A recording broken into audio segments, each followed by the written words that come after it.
जय श्री कृष्ण साथियों, कैसे हो आप सब। उम्मीद है आप सब खुश और मस्त होंगे। साथियों, हमारे YouTube channel time of mythology में आपका एक बार फिर दिल से स्वागत है। साथियों, आप सभी मर्यादा पुरुषोत्तम भगवान श्री राम के बारे में तो बहुत ही अच्छी तरह से जानते होंगे। उनके शासनकाल में प्रजा बहुत ही सुखी रहती थी। उनके दरबार में प्रतिदिन लोग न्याय पाने के लिए जाया करते थे तथा सभी के साथ भगवान श्री राम भी उचित न्याय किया करते थे। श्री राम के शासन और न्याय व्यवस्था की जितनी भी तारीफ की जाए उतनी ही कम है। तो उन्हीं के शासन काल की ये एक छोटी सी कहानी जो बहुत ही ज्ञानवर्धक है। इसमें हम जानेंगे कि भगवान श्री राम से एक कुत्ते ने किस प्रकार से न्याय मांगा और श्री राम ने कैसा न्याय किया उस कुत्ते के साथ। तो साथियों, आगे जानते हैं, लेकिन इससे पहले आप लोगों ने अगर अभी तक हमारे चैनल को सब्सक्राइब नहीं किया है तो अपना थोड़ा सा प्यार और सपोर्ट देते हुए हमारे चैनल को सब्सक्राइब जरूर कर लीजिए और बेल आइकन को भी ऑल सेलेक्ट कर लीजिए ताकि ऐसी ही पौराणिक जानकारियां आप तक आसानी से पहुंचती रहें। धन्यवाद। साथियों, भगवान श्री राम के दरबार में एक दिन शाम का समय था। सभी लोग न्याय पाकर दरबार से जा चुके थे। उसी समय श्री राम ने छोटे भाई लक्ष्मण से कहा कि लक्ष्मण, जाओ और देखो कि बाहर कोई न्याय पाने के लिए रह तो नहीं गया है। श्री राम की आज्ञा पाकर लक्ष्मण बाहर गए तो उन्होंने देखा कि एक घायल कुत्ता भगवान श्री राम से न्याय पाने की आश में बैठा हुआ है। लक्ष्मण ने यह समाचार तुरंत राम को बताया। श्री राम ने लक्ष्मण से कहा कि ठीक है, उसे अंदर बुलाओ। इस पर लक्ष्मण ने उस कुत्ते को दरबार में चलने के लिए कहा। कुत्ता दरबार में उपस्थित हुआ। उसके सिर पर गहरी चोट लगी हुई थी और सिर से खून बह रहा था। इस पर भगवान राम ने उस कुत्ते से कहा कि बोलो, क्या हुआ है तुम्हारे साथ। कुत्ता बोला कि प्रभु, मैं रास्ते के किनारे चुपचाप बैठा हुआ था और एक भिखारी ब्राह्मण आया। उसने बिना वजह ही लाठी से मेरे सिर पर प्रहार कर मुझे जख्मी कर दिया, जिससे मेरा सिर फट गया है।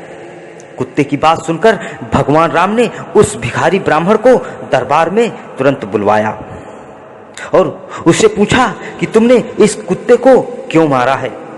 इस पर वह भिखारी बोला कि महाराज, मैंने इस कुत्ते को मारा है क्योंकि उस समय मैं बहुत ही भूखा था और रास्ते में मुझे यह कुत्ता दिख गया और मुझे गुस्सा आ गया, इसलिए मैंने इसे लाठी से मारा। अब आप मुझे जो भी सजा देंगे वह मुझे मंजूर होगी। प्रभु, मैंने अपराध किया है। भगवान राम ने दोनों पक्षों की बात सुनी। चूंकि यह जानवर का मामला था, इसलिए राम को यह समझ में नहीं आ रहा था कि भिखारी ब्राह्मण को क्या सजा दी जाए। भगवान राम ने सभा में उपस्थित लोगों से पूछा कि आप लोग बताइए, इस भिखारी ब्राह्मण को क्या सजा दी जाए।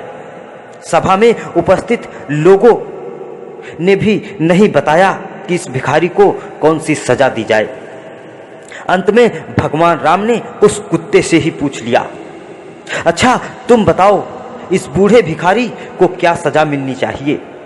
इस पर वह कुत्ता बोला कि प्रभु, इसे कलिंजर मठ का मुख्य महंत बना दिया जाए। कलिंजर मठ जो कि भगवान राम के समय काल में बहुत ही प्रसिद्ध मठ हुआ करता था।